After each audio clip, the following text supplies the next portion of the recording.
Hello everybody, welcome to another episode of Shoot and Shift. You will notice a distinct absence of Bryn.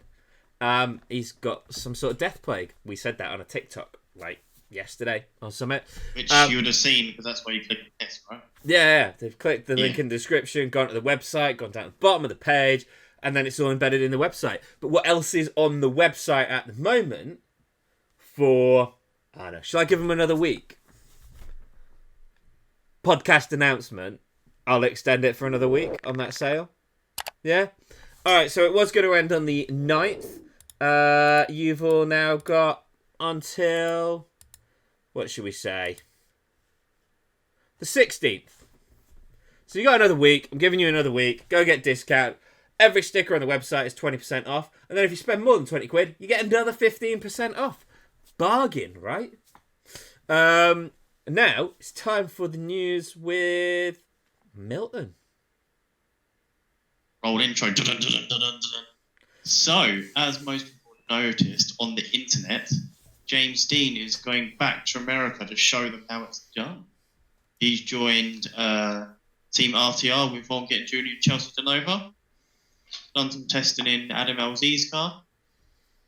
It looks pretty good, and they're building him a right-hand drive car as well, so he's going to be comfortable. He should upset a lot of people. He won first two. Matt first two. Three. It was 3 in a row, wasn't it? Yeah, he won 3 back-to-back championships. I think he's the only one to do 3 back-to-back. In a row. But I don't think he's the only 3-time champion now. Forsberg and I think he won the last now. Asbo, yeah. They've all got 3. But I think at the time he was the only one that had 3. Yeah, he got 3 in a row. So that's going to be interesting to see how he performs with a V8 rather than turbo, Jay-Z.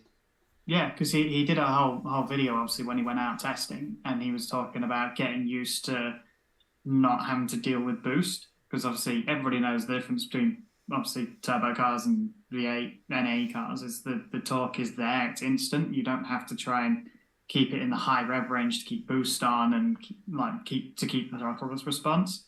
I don't think he's driven an NA car competitively. And a lot's changed since they last did FD. They're on wider tyres with wider sidewalls, so you drive differently. But that's the news. That is the news. So, we have some of us, that is, have a reputation in their youth for misbehaving, shall we say, for those on the YouTube podcast. So what I wanted to talk about this week is how the car scene has changed since Milton wasn't born, and me and Matt were probably 18, and some age nearby that. I don't know. Was that when the horses were around, right? Yeah, exactly. But like, so I was late into cars, so I missed that sort of period. I didn't get into cars till like early 20s, like maybe 22, 23, something like that. So I missed the whole sort of end of the spec era and this sort of section you're going to run through in a second. I feel really sorry for anyone that missed the spec era. You know, you a lot of people look back and go, oh, it was the golden days of the car scene, and it was to a certain extent. Partly because a lot of stuff was built at home on your own. There wasn't really any gatekeeping, so you could turn up into a meet in your stock Ford KA, and no one would judge you. You know, it was all about the scene, and you get that at a lot of meets. And I'm not saying this is a general problem with everything, right? I'm not going to point any fingers or name any names during this episode. But I think a thing that I have noticed, and I think a little bit of it is down to social media. I know we always say it's the enemy, whilst, you know, hoping to get enough subscribers so we can monetize on social media. Because we're a massive bunch of hypocrites. You know. But there's a lot of people chasing clout these days in a way that I don't think they used to. The only way, really, that your car got famous was being in a magazine. That was, yeah. It's definitely... TikTok has ruined... TikTok and finance. We know we've been on it before. It's the availability of a 18, 19-year-old who still lives at home to go and get a 19, 20, 22 plate car on finance for £300 a month. And you mean £600 a month? Well, depends on It's way more than that, especially for what they're driving when it's like brand new BMWs and stuff like that. Yeah, it is that. It's, you know, the Stage is a cool car, right? I think there's a lot of people in the car community that will agree the Stager is just a cool thing, right? And you get some kids who just go, oh yeah, but it's old. Yeah. And that's why it's better. And what? It's not even that it's better. It's not necessarily better because it's old. Actually, probably it's worse. It drinks loads of fuel. Its parts are expensive because they don't make them anymore. So the other point I want to make here is that when somebody says, "Oh yeah, but my new car is better," it's like, better at what? Yeah. What are you trying to accomplish? What's the goal here? Because if I've got a brand new BMW and you've got your Stage here, and I say my BMW is better at drifting, it absolutely fucking is. Yeah. Because yours is all-wheel drive. But if you want to go really, really fast in a straight line and make silly turbo noises, then yours is absolutely the better. But not even that. If I want to drive down the street with my suspension as low as it is and my straight pipe exhaust going, I'm happy in my car, my Stager will be everything at that. That's what matters. New cars don't really have much soul. Whereas an old car, you're connected to it. You don't have to. You're not getting in it and. I wouldn't necessarily. It depends what you buy.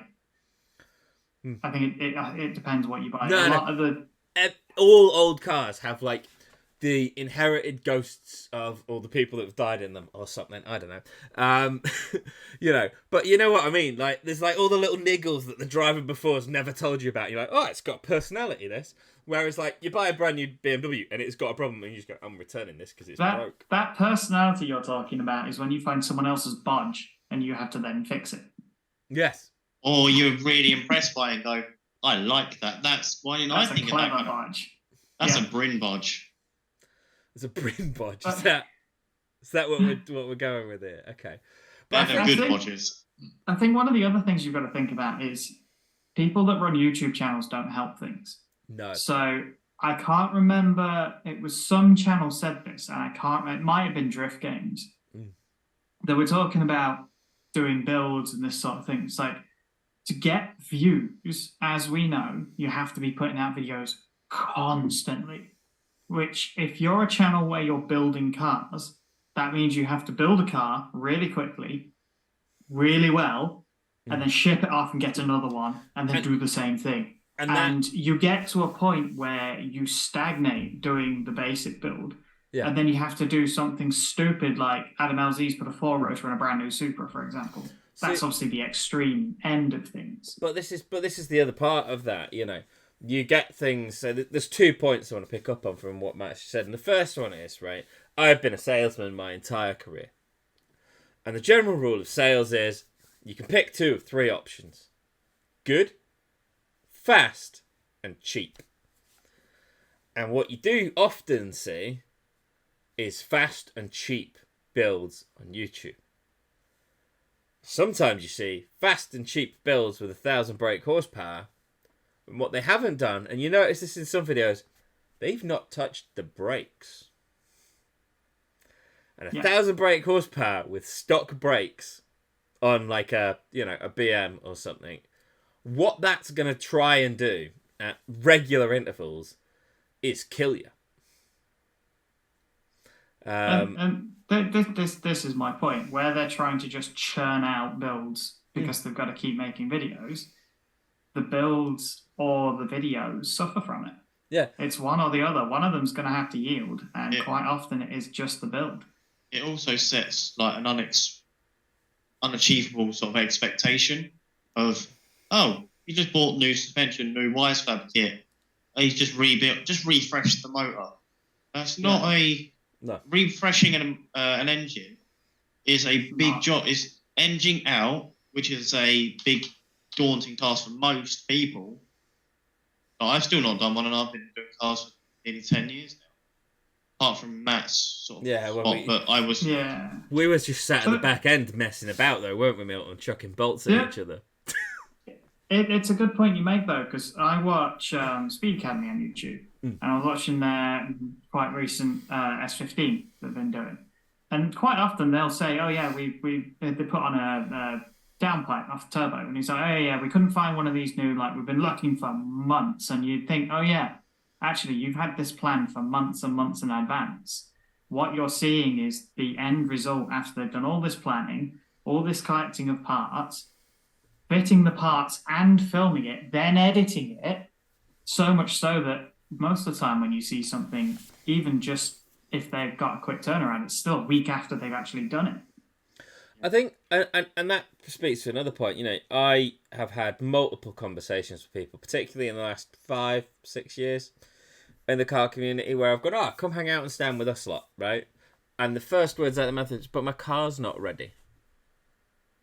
Right, yes. That's all that matters. Yeah. I mean, you guys have seen...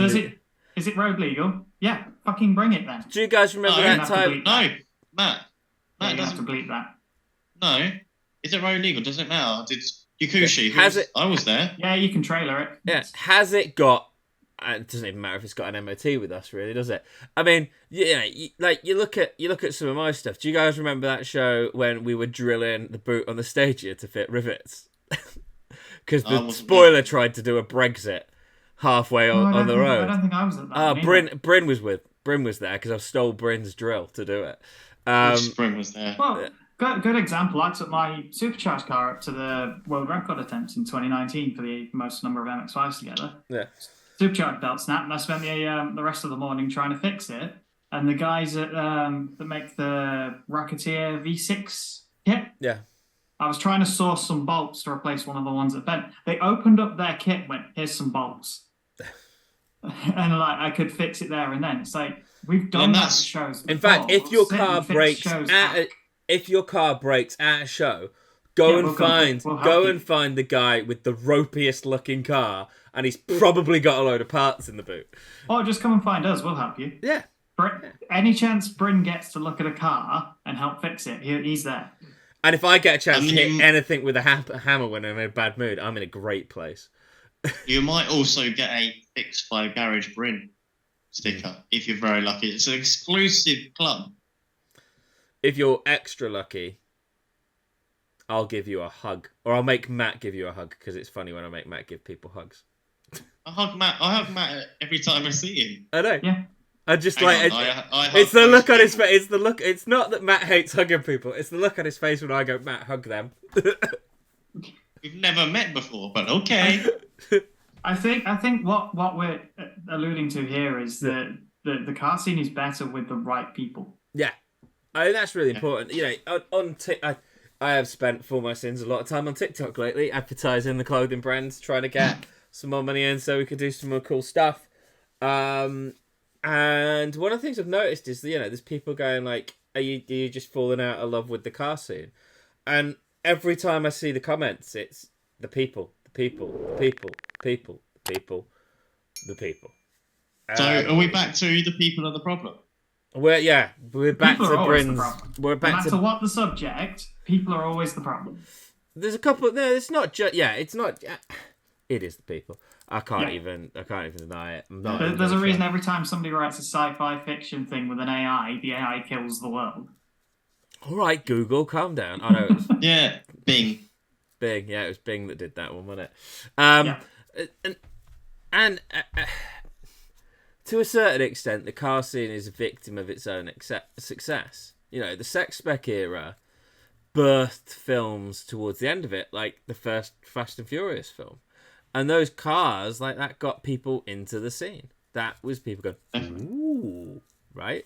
That's pretty. But you see the stuff in the magazine, and you're like, that Corsa has a lot of subs in its boot. And it's a really nice fiberglass build.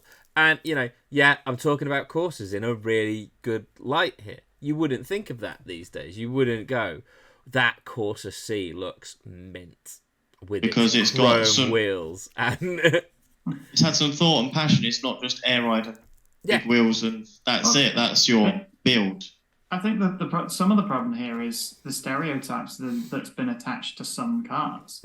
Yeah. So, Honda Civic, for example, we all know what the stereotype is around Civic owners, and Civics are very good cars. It's just I wouldn't buy one because of the stereotype that Civic owners have got. And the same with Corsas. I'd buy a Civic. I would if I could get more cars. I'll try one. But then I'd probably quite closely fit the stereotype other than the fact that I don't vape, so you know. But then the stereotype for a Civic driver in my era is Wangan, right? We're not going to say anything because we could get. Also, the problem is with the car community, everything always feels like they have to one up someone, and we've already got to such a high level of cars and build stuff. Where else do you go? Yeah, there's not really any, and you've got to go crazier or more unique. I think this circles back to another point that I was saying. I think it was Drift Games that said the same thing. So it gets to a point where you're either doing something stupid that nobody's ever done before and it takes forever because nobody's ever done it before, or you're just doing more of the same. I actually think to that point, you know, if we weren't all trying to get one up over each other, it wouldn't be the car community, because a lot of us get our passion from motorsport, which is inherently competitive. And I think you know, yeah, Milton's car is cool and everything, but there's this underlying thing that when my MX-5 comes back, it needs to be faster than Milton's car. And then Milton will need to be faster than yours. Yeah, and me and Milton, Milton will enter some sort of arms race that is fundamentally decided by who has the most money. Which will be you. The flip side of this is between you two, you're friendly with each other and you're going to shit talk each other, but in a friendly, competitive way. You're not going to shit talk each other to be hateful about it. And Bam will buy a part. I'll go to his, help him fit it. Yeah. Then we'll have a race in like whatever at Formula G, and then I'll get a new engine. You and Brennan, Bam will come to my house. Yep. We'll take it out, and then you'll all stay at mine. Just be together. Like, and we'll all have a cuddle in your marital bed. Yeah. Yeah, you want to help each other go faster, and that's the difference. Is when you surround yourself with the right people, they want to help you. I mean, and this is a slow, steady thing that I've noticed, and it really came to a crux probably about 4 or 5 years ago, coming up to the pandemic, of seeing everybody building the same thing. I mean, I got told if a car wasn't on air ride, it would not get into show and shine at a show. Categorically. But I don't use air ride for a multitude of reasons. Popped bags aren't fun on a racetrack to start with, you know. But I like trying airbag. you can do. We'll get you out in Herdies. It sounds like a good idea for a daily. Because you get the coolness of low when you parked up, but then it was something I planned to put on the Mazda 6 as the tow vehicle, mainly because my issue is as you put all the weight back on the back of the car does this. Yeah. As you know, so you put air ride on it and you can bring the back up and it sits nice and level again. Yeah, I can do mad wheel spins while towing. Yeah. I nearly got stuck in on the road near my old house because it was quite frosty and the road was quite steep. But I think that's, you know, that's the point. There's places for things. There are places for things, and there was kind of the sex spec era, and then immediately after Max Power, sex spec was OEM plus. And that's about where I entered, where everything was OEM or nothing. Yeah, and I did some OEM plus stuff myself. I did the smooth bumper on a Punto. I took the Alpha 147 interior and put it in a Punto. That Punto had Audi TT vents in it. That's all OEM plus stuff. That was still actually reasonably achievable because you could go down the scrapyard and get that stuff for not a lot of money. Nowadays you can't just walk into a scrapyard, can you? No, because health and safety people have gone, you must wear the hard hat. You must wear the jacket of visibility. You must wear the safety we can't stack our cars 6 high anymore. Yeah, and you can't. And more importantly, you're definitely not allowed to climb that stack of 6 high cars. Yeah. You know. But I really need that interior vent. Yeah. Yeah, and it's a thing, you know. we went through the sex spec era, and it got to a peak that started to become unachievable for the majority of people. Yeah? You know, you can't put suicide doors or Lambo doors on every single Corsa C in existence. You can't. They do work quite well on a Mark II. MX-5. Yeah, I'm not Be saying careful. that... They will top your arm off. Put your arm in the way though. Yeah, but and it's that thing of a car, a view in the car scene reaches a peak, and then you have a trough. You had it with hot rods.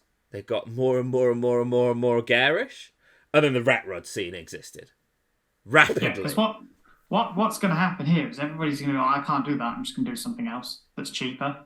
Yeah, and that's exactly where everyone's going. That's why sex specs starts and OEM went, because all the OEM parts were dirt cheap because nobody wanted them because they were building sex spec cars. Yep. And then you got like to wheels and air because it was expensive and no one could afford it. I still to this day I understand there's some things you can't do with paint, but it baffles me that wrapping a car is as expensive as painting it, but temporary. And people still pick to wrap their car over paint. Yeah, I think that's the same. Why not? Unless you're planning to go back to the old colour at some point. Which in a lot of cases you can't do because they scuff your paint. The wrap doesn't come off. Yeah. It definitely costs more. Definitely costs more to paint. You are talking realistically for a good quality wrap a minimum of $3,500. It's at a point where it's negligible, the difference in price. But you can do a wrap on your own.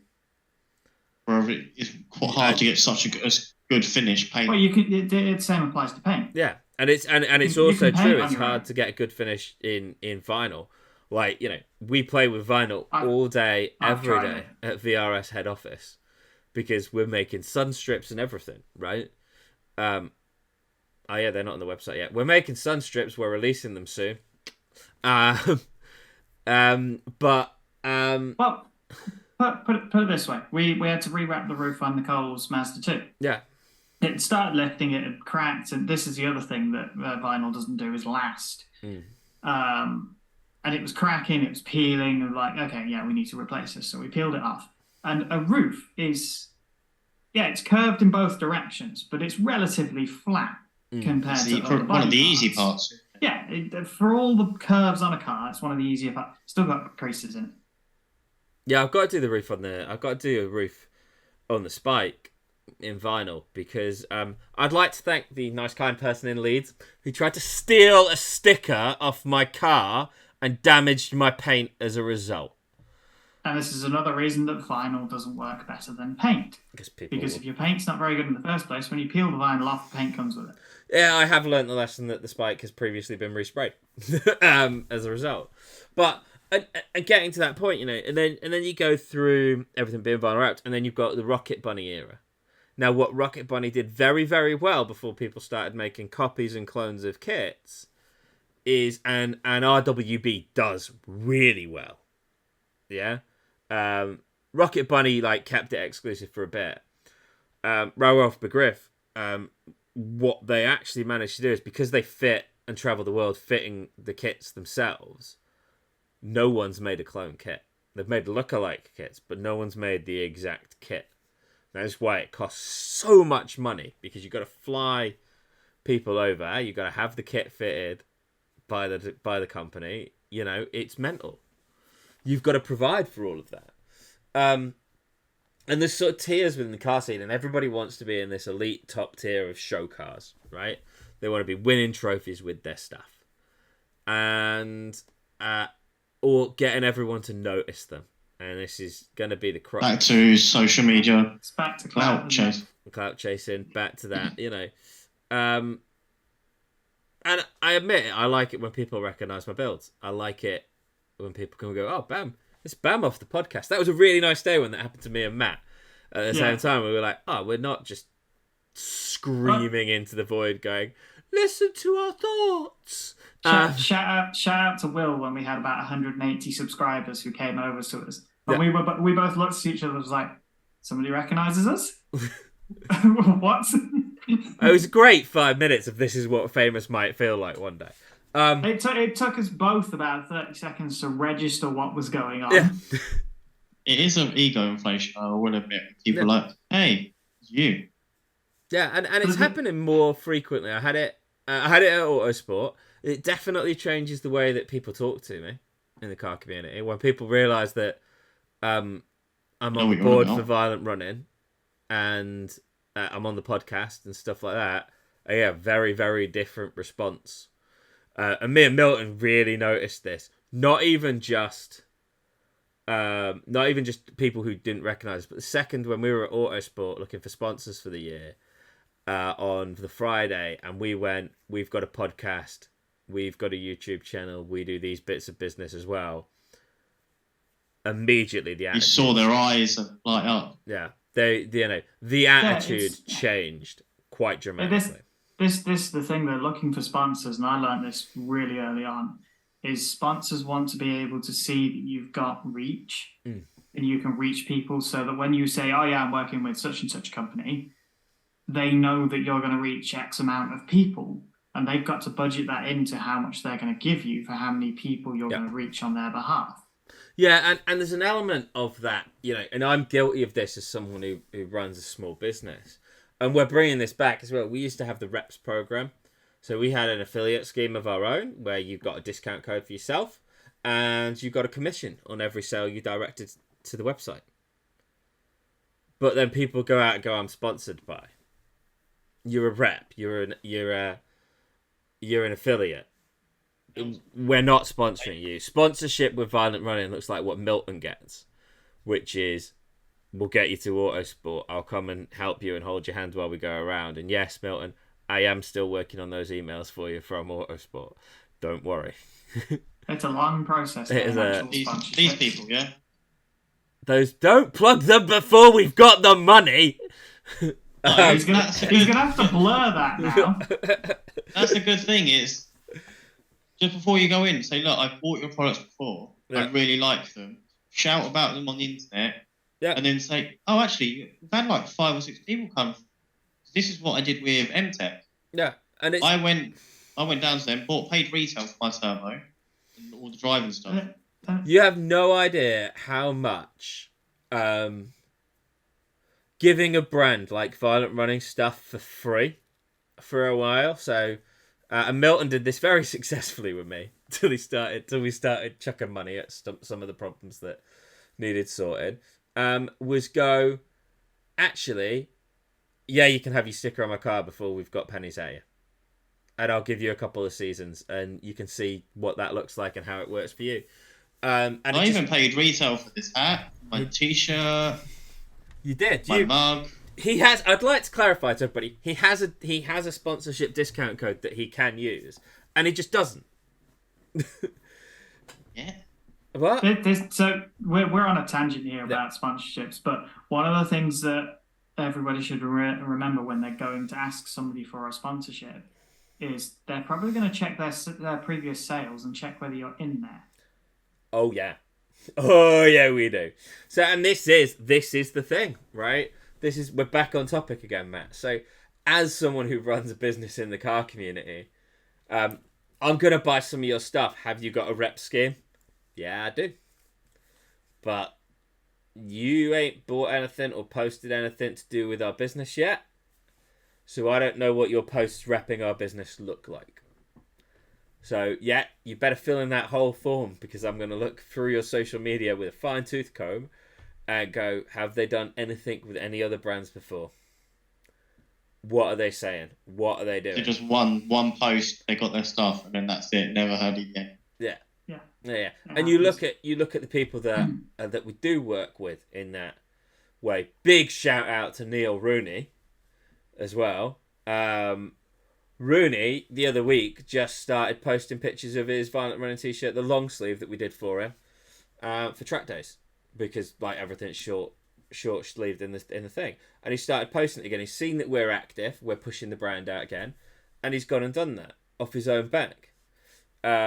We've got Sarah's Automotive on TikTok. Again, same thing. She does videos about how to repair your car and what's going on in her workshop. And she shares quite a lot of stuff about violent running, and the 2 stickers she's bought from us. It doesn't take a lot to have a conversation. But there is this expectation that comes from social media that everybody needs a sponsor. And you don't. I have a couple of people I work with in an informal way. But I don't have any sponsors anymore. We used to have Bonner and Fitz for the podcast. But other than that, I work with companies in an informal way and we have agreements. But I am not beholden to anyone. And it's a great way of living. You don't have to run their gear. You don't have to buy from them. You're not contractually obligated to do a thing. And that allows me a lot of freedom with my builds. But when the time comes, they know that if they look after me, they'll be featured in a post. And that's the thing that... One of the things that's gone wrong is people have forgotten that way of working within the car community. It's a mutual relationship. You are not a leech just there to suck the life out of the people, that the brand that's going, yeah, you can be a rep, you can be a sponsor. We'll give you a chance. And then we get into the moving away from that element of things that I think have gone fundamentally wrong. We get into the dangerous stuff. The really...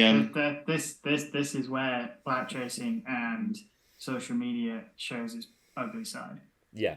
And deathly side almost. Yeah, so when I first started going in the car community, yes, street racing was a thing. Yes, it was very illegal and very dangerous. But it did take itself away from crowds of people. Yeah, I think that's what's changed. So I think street racing has always been a thing, and it always will be a thing. Yeah. That's how it goes too big. Sorry about that. Our secret guest 5th presenter made an appearance in the back of Milton's shot, so we had to do a for the first time in quite a while. That's been a while since. Yeah, street racing, I think, is one of those things that's always been a thing, and it's always going to be a thing. I don't think you're ever going to stop it. The difference now is people are stood in crowds with phones out, trying to post stuff on social media for, that is the subject of this entire podcast, clout. Clout chasing. Yeah. Whether it's I've done this really stupid thing in this very illegal way, or it's I filmed somebody doing this really stupid thing in a very illegal way, and then are trying to shame them for it. Like recently, that the guys that driving in industrial in the Pentagon just crashed into a pole. It's just stupid. Like what I've done my fair share of stupid things at meets. We'd go to a car parks or whatever, but I'll do some donuts and stuff. But I wouldn't do it where everyone was. I would do it on the other side of it, and then I'd come back, and then that was it. And then we stopped doing that. We don't want to get in trouble here. Let's not be silly. And it's kind of, and that's the issue, for a few reasons that's really stupid. The first thing is most people who post a video of your car doing 100 mile an hour and a 30 in a street race aren't blowing your number plate. So guess what? The police know who you are. First they point. can and will use that for evidence. Yeah, as well. and that person tags you in it. Yeah, 6 skids mil, and you just clipped 3 people. Well, we should probably also point out, I think legally, if the police go to Facebook and say, we need a copy of that video, Facebook legally have to give a copy of that video. So once it's out there, the police can just pull it off the Facebook page. It has been used multiple times to prosecute many people. They make an example out of it. And then there's another reason it's a bit stupid. And that's the thing that alarms me a lot about people willing to stand down the side of the road. And I saw this at a meet that me and Matt were at recently, and I actually opted not to use the footage on the YouTube channel. We saw it going on, and we have not posted a video of the events that we saw.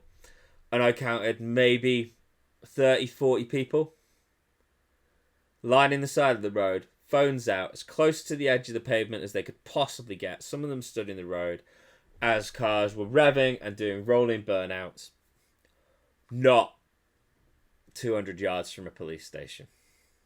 I know exactly how this is going to go, so not to cut you Milton there, but I know exactly how this is going to go, because the way you're describing this gives me flashbacks of Group B rally.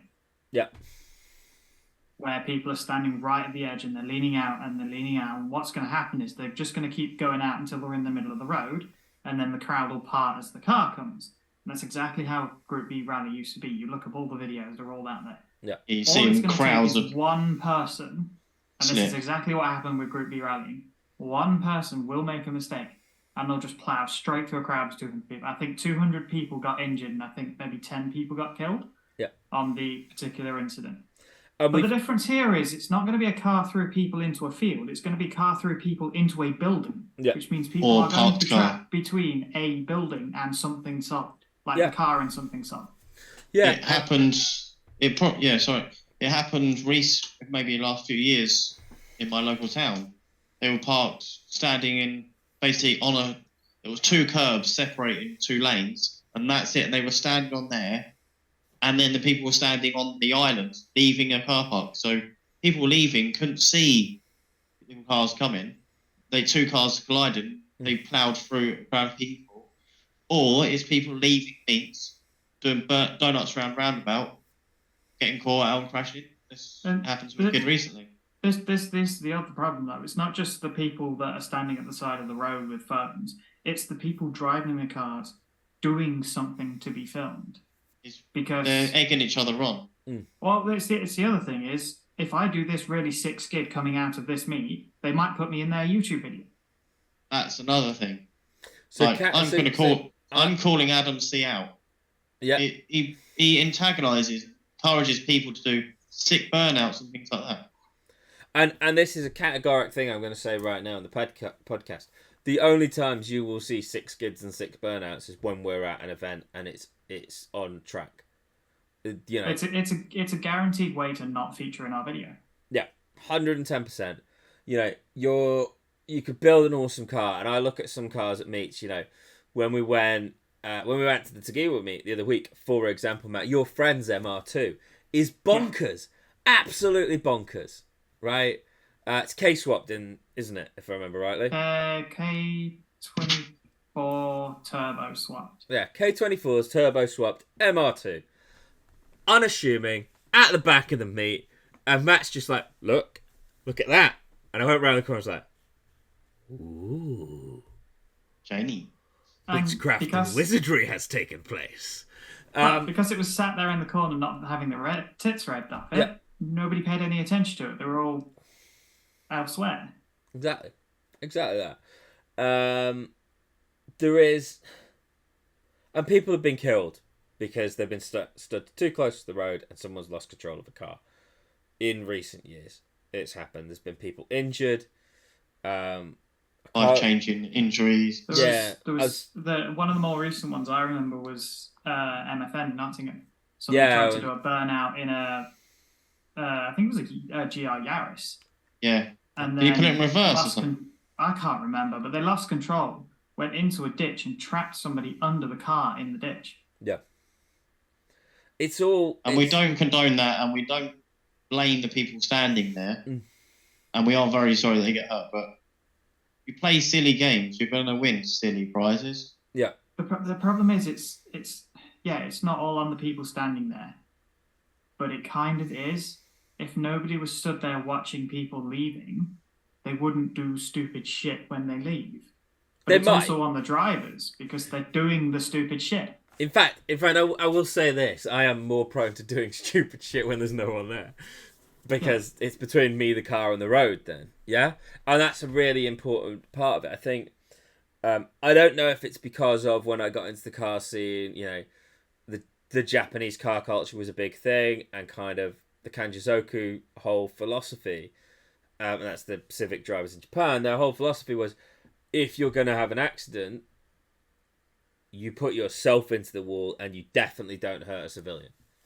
And that's always been my thought process. Yeah. Like, we've all spent, if it's been, whether it's been 33 or 133. Like 70 or something, yeah. But if I speed, it's down a country lane where I'm not going to crash through somebody's living room if I get it wrong. I'm going to put myself into a field where I'm not... Okay, yeah, I might damage some farmers' crops, so I'm not going to kill anyone. Yeah. There's a time and a place. If I try and speed, it's when my clutch is slipping and Milton's in the passenger seat. Actually, that's another good thing about old cars.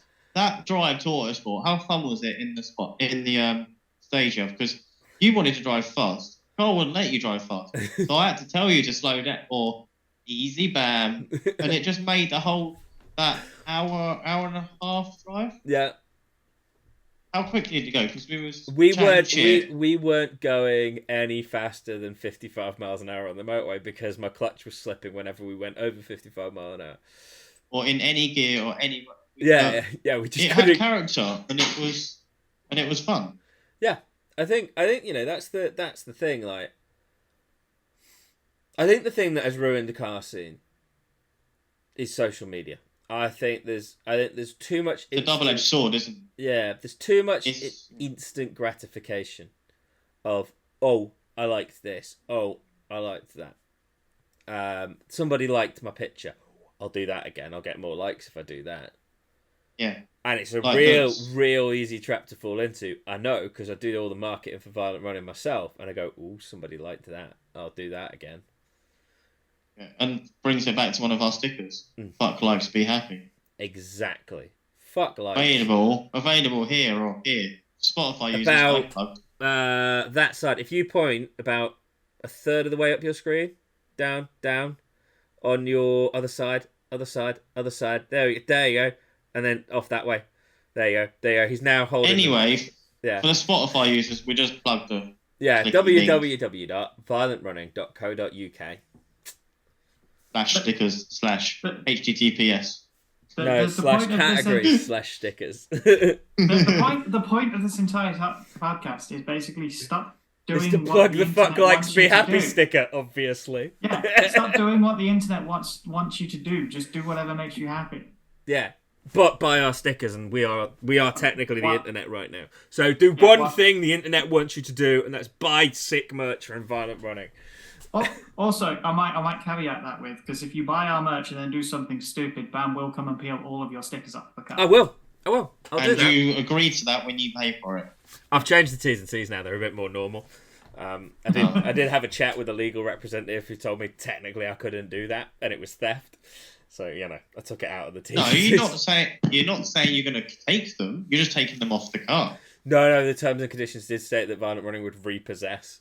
Have you had to change the terminology, or is it completely you just can't do it? It's gone. It's one of the things. The law has ruined the car scene in that case. But what's going to happen if you start peeling stickers off somebody's car and the police come around and go, well, he did a fat burnout with my branding on his car. Of course I'm going to pull the stickers off. We don't rat on people, Matthew. It's not the way. And if you want to do a fat burnout, come to the Formula G practice day, 16th of March, Santa Pod Raceway.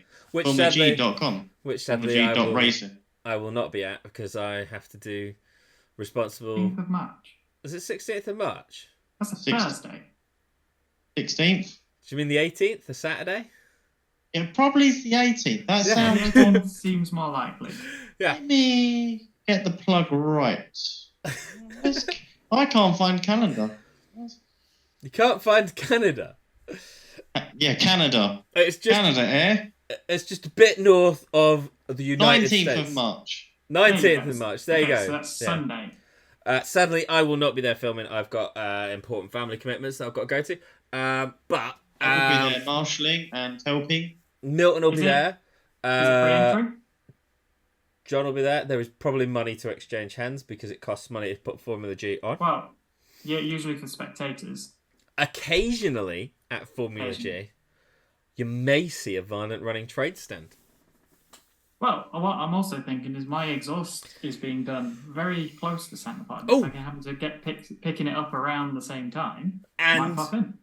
And officially announcing it here, I know we did when John was on here, but the first sample of Formula G merch will probably be being seen on this podcast next episode. Ooh. Yeah, exciting. I know. You guys did the best response to that I could have hoped for. Yes, Even we we're haven't seen it we're, yet. we're waffling on a bit. Fundamentally, the thing that's ruined the car scene is social media and people. So what we need to do... So on that note is, make sure you press the subscribe button. Make sure you've liked. Share it with a friend and tell them they're being a dickhead at meets and not to do it. And follow their advice of liking, subscribing, and sharing it. Tell them that the Nightmare Fairy is real and will come and get them in their dreams if they keep doing burnouts at meets. I don't know. This wrap up has been a tangent and a half. This has been a tangent and a half. We have been filming Shooting the Shit. But General that's been Bam. Yeah. That's been Bam. Say bye, Bam. Say bye, Bam. Go on. Say bye, Bam. You gotta say it.